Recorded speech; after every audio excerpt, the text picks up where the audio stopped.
Hey everyone, Harold Fisher here again, anchor and host of the Daily Drum on WHUR. Welcome to yet another edition of HUR at Home Newsmakers on WHUR.com and all of our social media platforms. When you hear the word survivor, what comes to mind? Well, there are so many personal struggles that so many of us go through. There are often too many to count. And for many of us, we don't always come out on the other side, particularly when it comes to health.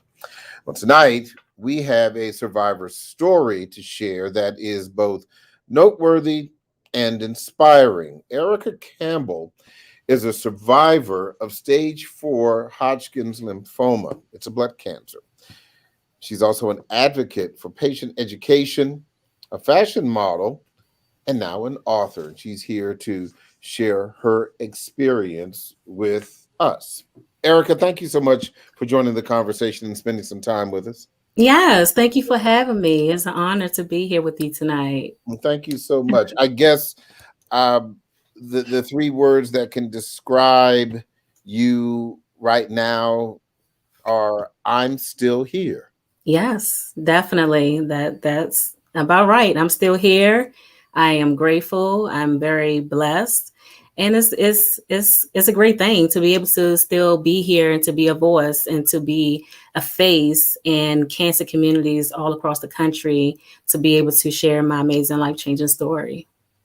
Talk to me about when you found out that you had this blood cancer. When did you suspect first that there was a problem, if you did at all? Yeah, so I had this ongoing persistent cough that began in November of 2012. So it just kept lingering. I thought that I had a cold. It was November, so I just assumed I had a cold. I took over-the-counter meds and nothing helped. So I decided to make an appointment with my primary care. And when I went to see them, they stated I had like just a dry cough, and they sent me home with Robitussin, cough medicine, and antibiotics. And 7 days later, it didn't help. I was still coughing. Like I couldn't have a conversation right now without every few seconds coughing nonstop. So it began then where I noticed that something was wrong. But it was then when I went back to the doctors, maybe a week or two later, where he sent me to do a CAT scan, and it showed signs of the lymph nodes were surrounding my lungs. They were enlarged. So he was worried. He said, okay, so come into my office and we need to have a sit down. And he stated it could be either lymphoma or sarcoidosis. I heard of sarcoidosis, but I never heard of lymphoma. So I was worried. So of course I went to Google, and I was afraid in that moment to see that it was cancer or it could be cancer. So that's where the journey began. He sent me to a specialist to decide if they wanted to do a biopsy. We did a biopsy in December 2012. It wasn't successful. And the surgeon said, something is wrong. Okay, I know something is wrong. And some of the symptoms which I read, which I was experiencing, was loss of weight. I couldn't stand in the shower for a long period of time, maybe 5 minutes max. I will feel weak. I will feel fatigue. I would have night sweats. I was just overall having this ill health feeling that I really didn't realize until I started to do the research, and now I'm worried. And now it's like, okay, what is wrong? So the surgeon stated that he would send me to another surgeon to do another biopsy surgery. But the second surgery, which took place on March 28th, 2013, which was the day I was diagnosed, they took and cut an incision across my neck. They went in and they took a lymph node and they tested it. And that's the day that my life changed forever.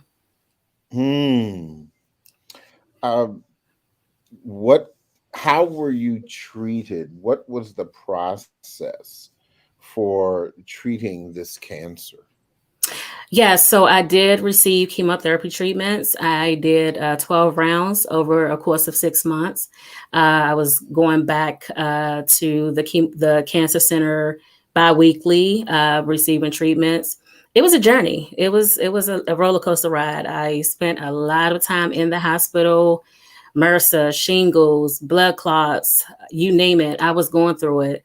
Just overall ill health. And it was like I would go home and then I was back in the hospital again. And I'm just laying there like, God, what is going on? And it was then I found out maybe couple of months later, it didn't dawn on me until my aunt asked me to check with my doctor to see what stage I was at. I didn't even think about that.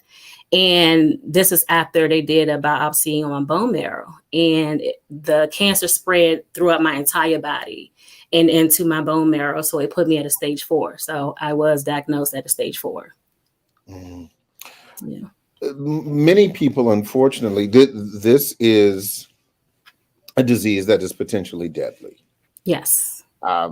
You obviously discussed about the impact on your physical body, but what about your emotional health and your spiritual health?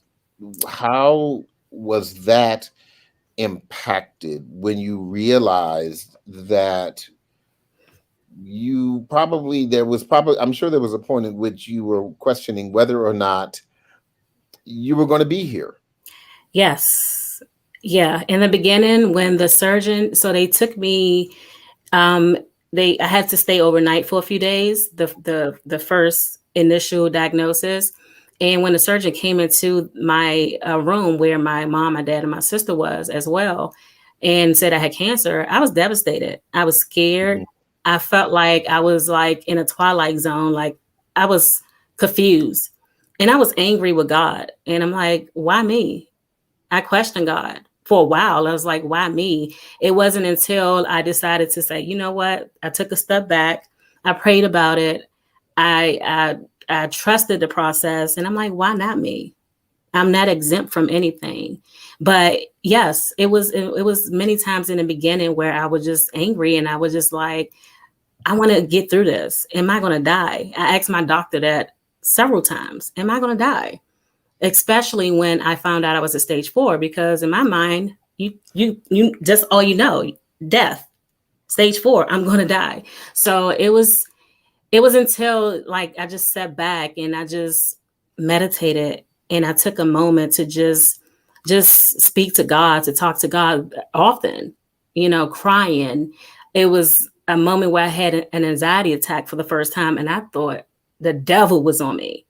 And I'm like, God, what am I going through? My body was going through the like mixed emotions, so many different emotions at that time, but I got through it. I got through it all, and it was God. It was my amazing family, my friends, my support system that got me through it. And I'm here today. I'm here tonight with you and share my amazing life-changing story with you. Was there a turning point, a singular moment for you, or perhaps there were a series of moments? What would you say about that, where you realized that you were going to make it, that you were going to be here? Tell me about that. I would say midway, maybe towards the end, I was like, okay, I got this. Although I was receiving treatments biweekly, and it seemed like I was feeling sick very often on my tummy. And it was moments where I wanted to give up, but it was towards the end where I felt like I got this. I'm going to survive this. And, no matter the ups and downs that I was experiencing, it was, again, having that support system, having an amazing oncology doctor, her team, and again, my faith, my trust in God, and trust in the process. I got through it. Well, first of all, how do you feel now? Oh, I feel amazing. And I'm not going to sit here and I would be lying if I would say I do have moments where I think about what I went through. But again, is, taking a moment to just sit back and have peace, have that moment where I can meditate and just, I'm here for a reason. I'm able to be a face. I'm able to be a voice for those who are newly diagnosed, their family members, like my very own. My family didn't know anything about lymphoma or blood cancers like myself, but just being able to be a face and help others overcome what they're going through, I'm overly joyed by that. So life is good. Life is good, but I'm human and I have my moments. But again, I wouldn't be here if it wasn't for my faith and being resilient. Are you considered in remission right now? Yes, I am cancer free, 8.5 years strong. Wow, 8.5 years. Yes. 8.5 years strong. Yes, I'm truly blessed. Wow. And you've written a book to share this journey and to encourage others, as well as doing some other things. Talk to me about what you're trying to do, not only with the book, but the activities outside of the book.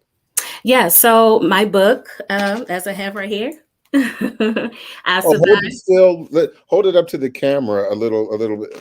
Wow, look at you. I like that. Yay. And it's behind me as well, if you can see it. Yay. Can we get it? Can we do it? Can we get another yay? Yay. Yay. Oh, yes.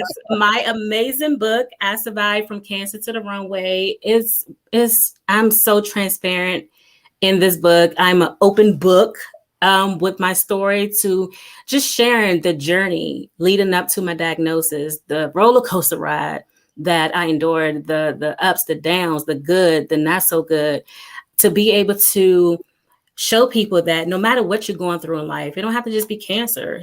People have hardships in life. Look at what we're going through today with the pandemic, to know that you too can survive whatever it is that you're going through. So I want to be able to continue to, use my platform to inspire so many others with my voice, with the words on each page. And not just because I wrote the book, but by the feedback that I receive from people who purchase my book. So it's great to know that every word helps someone else to receive emails, DMs on my Instagram to read those things is very, is life-changing. It's touching. So I want to be able to. So with Erica Survive, my movement is a cancer advocacy support movement. I am able to, talk to newly diagnosed patients, their families, to be a listening ear, to give them guidance, to give them support, just from my experience with cancer, and to be able to learn more about my journey and all things that I'm doing through my movement. You guys can check out ericasurvive.com for any up-to-dates on different activities, different appearances, ericasurvive.com. And also, can I put it back up here? Yes, please. To get a signed copy of I Survived from Cancer to the Runway, ericasurvive.com. Yeah, and from cancer to the runway, and the runway piece is that you are a fashion model. You've done modeling, full figured, hair, and let me just say that cancer is such an ugly disease. Yes. And to have such a beautiful person come through this, it's the hair for me, it's the nails for me, it's the faith for me, it is the remission for me. Yes. God got me through this. God got me through this.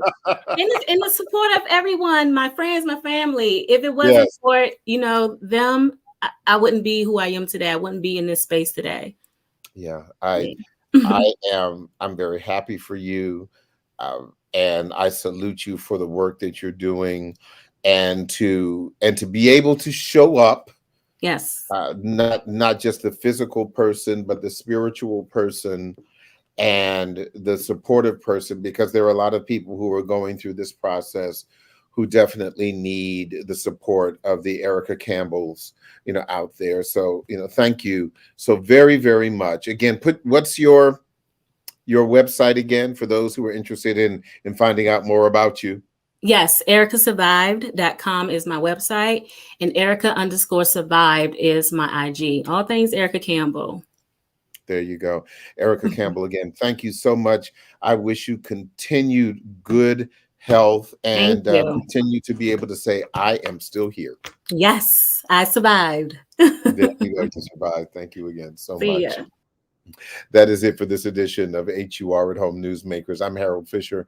And as always, I'll see you on the radio.